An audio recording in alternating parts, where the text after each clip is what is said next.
नमस्कार दोस्तों, welcome to world affairs. मैं हूं प्रशांत धवन। चलिए डिस्कस करते हैं 29 जनवरी 2021 के डेली करंट अफेयर्स। पहला सवाल आपसे यह पूछ रहा है कि हाल ही में एक बहुत ही एक्टिव ज्वालामुखी माउंट मेरापी, ये है बहुत ज़्यादा न्यूज़ में।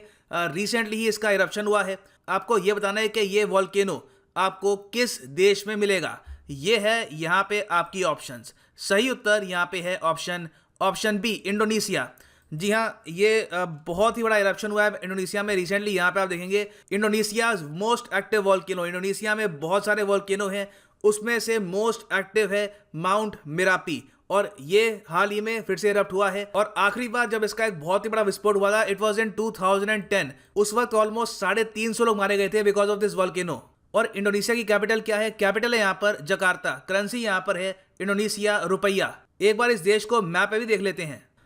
यहाँ पे आप देख पाएंगे ये है वर्ल्ड मैप और ये है हमारा प्यारा भारत। और यहाँ पे मैं जूम इन कर रहा हूँ टुवर्ड्स इंडोनेशिया। यहाँ पे आप देखेंगे ये इंडोनेशिया यहाँ पर। और बाय द वे ये आपके लिए अगर मैं बॉर्डर ऑन करूँ यहाँ पर, तो यहाँ पे आप देख पाओगे ये यहाँ पे है जकार्ता, इनकी कैपिटल। और ये जो आइलैंड है इसको कहते हैं जावा आइलैंड। तो जावा आइलैंड में यहाँ पे आपको मिलेगा माउंट मेरापी, और it is a very active volcano. और यहाँ पे आप अगर देखेंगे ये यहाँ पे है ये वॉल्केनो, और रिसेंटली इस यहाँ पे हुआ है इरप्शन। आगे बढ़ते हैं अगले प्रश्न की तरफ। यहाँ पे आपसे पूछ रहे हैं कि हाल ही में इंडिया ने साइन किया है एक बहुत ही इंपॉर्टेंट स्ट्रेटेजिक पार्टनरशिप। जी हाँ, इंडिया अब आ चुका है स्ट्रेटेजिक पार्टनरशिप में to increase mutual cooperation and enhance global energy sustainability. इनमें से किसके साथ? बहुत ही इंपॉर्टेंट क्वेश्चन है, ये किसी भी एग्जाम में आ सकता है। और देखो यहाँ पर सही उत्तर है option A, the international energy agency. Bharat ने यहाँ पर साइन किया है एक फ्रेमवर्क फॉर स्ट्रेटेजिक पार्टनरशिप, ताकि जो ग्लोबल एनर्जी सिक्योरिटी है दुनिया भर में, हम चाहते हैं कि हर जगह एनर्जी की सिक्योरिटी हो, ऑलमोस्ट हर छोटे से छोटे देश को मिले एनर्जी। ये इंश्योर करने के लिए हमने यहाँ पे करी है strategic partnership with international energy agency. और ये माना जा रहा है एक स्टेप है कि इन द फ्यूचर इससे इंडिया एक फुल फ्लेजेड मेंबर ही बन सकता है ऑफ IEA। अभी के लिए इंडिया एक फुल मेंबर नहीं है इस ग्रुप का। और अपने आप में IEA क्या है, कहां पर बेस्ड है? ये बेस्ड है इन पेरिस। पेरिस राजधानी है फ्रांस की। और यहाँ पे आप देख पाओगे ये है इसकी मेंबर कंट्रीज। इसमें आती है ऑस्ट्रेलिया, ज्यादातर जो यूरोपियन कंट्रीज हैं, जर्मनी, फ्रांस, उसके अलावा आपको लिखेगा यहाँ पे जापान है, USA है, UK है, टर्की है, यहाँ पर नॉर्वे आपको मिलेगा, न्यूजीलैंड भी है यहाँ पर। और जो एसोसिएशन कंट्रीज है ये आपके सामने है, इसमें ब्राजील, चाइना, इंडिया और रशिया भी बाय द वे इसका एक फुल फ्लेजेड मेंबर नहीं है। तो आप कह सकते हैं कोई भी ब्रिक्स नेशन इसका पार्ट नहीं है, और हो सकता है कि इन द फ्यूचर इंडिया बने पहला ब्रिक्स कंट्री जो ज्वाइन करेगा इसको। आगे बढ़ते हैं अगले प्रश्न की तरफ। World neglected tropical disease day ये ऑब्जर्व किया जाता है किस दिन को?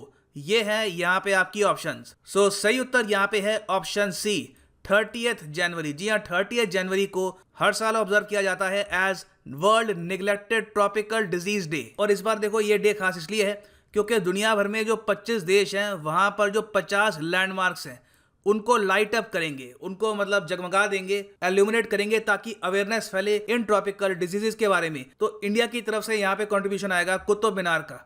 तो कुतुब मीनार को लाइट अप किया जाएगा ऑन 30 जनवरी 2021, मतलब के कल। और यहाँ पे आप देख पाएंगे दूरदर्शन का आर्टिकल है, India joins the world to light up Qutub Minar as a sign of unity to combat neglected tropical diseases. आगे बढ़ते हैं अगले प्रश्न की तरफ। नेक्स्ट क्वेश्चन आपसे यह पूछ रहा है कि इंडिया और फ्रांस ने हाल ही में लॉन्च किया है Indo France year of what. ये है यहाँ पे आपकी ऑप्शंस। ये बहुत ही ज्यादा इंपॉर्टेंट है।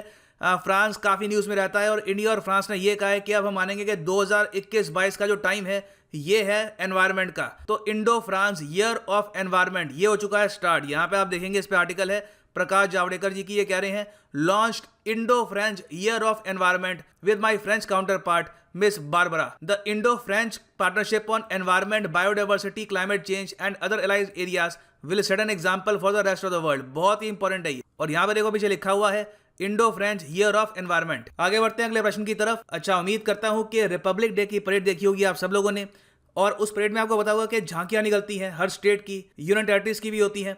तो यहाँ पे आपसे पूछा जा रहा है कि स्टेट की कैटेगरी में बेस्ट टैब्ल्यू, मतलब कि सबसे बेहतरीन झांकी का अवार्ड किसको मिला है रिपब्लिक डे परेड 2021 में? तो ये है यहाँ पे आपकी ऑप्शंस, और सही उत्तर है यहाँ पे डी, उत्तर प्रदेश। जी हाँ, उत्तर प्रदेश की जो झांकी थी यहाँ पे आप देख पाएंगे ये थी यूपी की झांकी। इसको दिया गया है बेस्ट टैब्ल्यू का अवार्ड अमंग द 32 अदर्स, और इनको ये अवार्ड दिया गया है based on the theme Ayodhya. Cultural heritage of Uttar Pradesh. और ओवरऑल देखो यूपी नंबर 1 पे है, नंबर 2 पे है यहाँ पे त्रिपुरा, नंबर 3 पे आया है उत्तराखंड। वेरी इंपॉर्टेंट, इसको भी याद रख लीजिएगा, ये भी आपसे डेफिनेटली एग्जाम में पूछ सकते हैं। सो आगे बढ़ते हैं अगले प्रश्न की तरफ। अच्छा, हाल ही में एक नया इंडेक्स लॉन्च हुआ है, कोरोना वायरस परफॉर्मेंस इंडेक्स। ये इंडेक्स बताता है कि इस वायरस से आज के समय कौन सा देश अच्छे से लड़ रहा है। तो यहाँ पे है आपकी ऑप्शंस। सही उत्तर यहाँ पे है ऑप्शन डी 86। ये इंडेक्स बाय द वे तैयार करता है लोली इंस्टीट्यूट, एक बहुत ही रिप्यूटेड इंस्टीट्यूट है। इनकी बहुत सारी रिपोर्ट्स आती हैं, इंडेक्सेस आते हैं इनके, और इन्होंने ये कहा है कि इंडिया की रैंक है 86 आउट ऑफ 96 कंट्रीज। तो चाहे इंडिया में वैक्सीन बन रही हो, अच्छी बात है, मगर ओवरऑल इंडिया की परफॉर्मेंस इस इंडेक्स में काफी लो आपको दिखेगी। बेस्ट में यहाँ पे है 2 देश, एक तो है न्यूजीलैंड और दूसरा है वियतनाम। और बॉटम ऑफ दिस इंडेक्स में कौन है? बॉटम में है यहाँ पे ब्राजील। तो आगे बढ़ते हैं अगले प्रश्न की तरफ, और यहाँ पे आप देख पाएंगे डीडी की ट्वीट है, New Zealand, Vietnam and Taiwan rank the top 3 in the Covid performance index among 100 countries for their successful handling of pandemic. और इंडिया की रैंक यहाँ पे आप देख पाओगे इराक और बांग्लादेश से भी नीचे है, ऑन 86। आगे बढ़ते हैं अगले प्रश्न की तरफ। इंडिया जस्टिस रिपोर्ट है जो रिलीज की जाती है बाय टाटा ट्रस्ट। यहाँ पर ये लोग बताते हैं कि इंडिया के किस राज्य में कानून की व्यवस्था कितनी अच्छी है। तो आपको यहाँ पर यह बताना है कि इस रिपोर्ट के हिसाब से बेस्ट स्टेट, सबसे बेहतरीन स्टेट इंडिया में कौन सी है जस्टिस डिलीवरी के मामले में। ये है यहाँ पे आपकी ऑप्शंस। सही उत्तर यहाँ पे है ऑप्शन डी महाराष्ट्र। जी हाँ, महाराष्ट्र को बताया गया है best state in India justice delivery के मामले में। बाकी जो टॉप 5 है यहाँ पे आप देख पाओगे, महाराष्ट्र के बाद नंबर 2 पे है तमिलनाडु, फिर है तेलंगाना, फिर पंजाब और फिर केरला। अनफॉर्चुनेटली उत्तर प्रदेश इस लिस्ट में आया है लास्ट में। और यहाँ पे आप देख पाएंगे इस पे आर्टिकल है, Maharashtra best state in justice delivery, Uttar Pradesh worst. आगे बढ़ते हैं अगले प्रश्न की तरफ। यहाँ पे आपसे पूछ रहे हैं कि इनमें से किस स्पोर्ट्स फेडरेशन ने हाल ही में लॉन्च किया है player of the month award. Player of the month award यहाँ पे है आपकी ऑप्शंस। सही उत्तर है option A international cricket council ICC। और अब इसके अंडर ये हर महीने एक मेल और female cricketer of the month का भी अवार्ड देंगे, प्लेयर ऑफ द मंथ का भी अवार्ड ये देंगे। ठीक है, वेरी इंपॉर्टेंट है, इसको भी याद रख लेना। तो अगला क्वेश्चन आपसे ये पूछ रहा है कि हाल ही में एशियन फुटबॉल कॉन्फेडरेशन ने ये बता दिया है कि AFC विमेंस एशिया जो कप है ये होगा इंडिया में 2022 में। तो जो एशियन फुटबॉल कॉन्फेडरेशन है जिसने इंडिया को दिया ये होस्ट करने के राइट्स, इसके हेडक्वार्टर्स आपको कहां पर मिलेंगे? और सही उत्तर यहाँ पे है ऑप्शन डी मलेशिया। मलेशिया में है AFC के हेडक्वार्टर्स। देखो दुनिया भर में फुटबॉल जो है वो रीजन के हिसाब से बटी हुई है। यूरोप में जो इस टाइप के इनके टूर्नामेंट्स होती हैं, कॉन्टिनेंटल टूर्नामेंट्स, वो संभालता है UEFA। आपने सुना होगा UEFA कब होता है फुटबॉल का। जो अफ्रीकन कॉन्टिनेंट है वहां पे होता है CAF।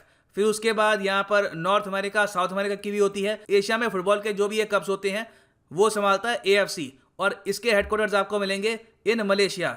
Very very important. Total यहाँ पे 47 मेंबर कंट्रीज हैं। आगे बढ़ते हैं अगले प्रश्न की तरफ। आपसे यहाँ पे ये पूछ रहे हैं कि वर्ल्ड लेप्रोसी डे ये ऑब्जर्व किया जाता है internationally every year on dash day of January. जनवरी के किस दिन हम ऑब्जर्व करते हैं वर्ल्ड लेप्रोसी डे? सही उत्तर यहाँ पे है ऑप्शन डी लास्ट संडे। जी हाँ, लास्ट संडे हर जनवरी के हम ऑब्जर्व करते हैं एज वर्ल्ड लेप्रोसी डे। और यहाँ पे आप देख पाएंगे WHO की वेबसाइट का कटआउट है और यहाँ पे लिखा है world leprosy day is observed on the last Sunday in January. तो इस बार जो है ये 30 जनवरी को हम करेंगे observe. Very very important. Now अब बात करते हैं उस क्वेश्चन की जो मैंने आपसे पूछा था 28 जनवरी 2021 को, और सही उत्तर यहाँ पे है ऑप्शन डी। बहुत सारे अच्छे यहाँ पे आंसर्स थे, मैं एक आंसर यहाँ पे फीचर कर रहा हूँ अभिषेक बरोडिया का। बाकी all of you great job, करीब 3-4 हजार आंसर थे, तो it was very difficult to choose one. मगर जिसने भी यहाँ पे पार्टिसिपेट किया है, आंसर टाइप किया है, good job all of you. Now अब बात करते हैं आज के प्रश्न की।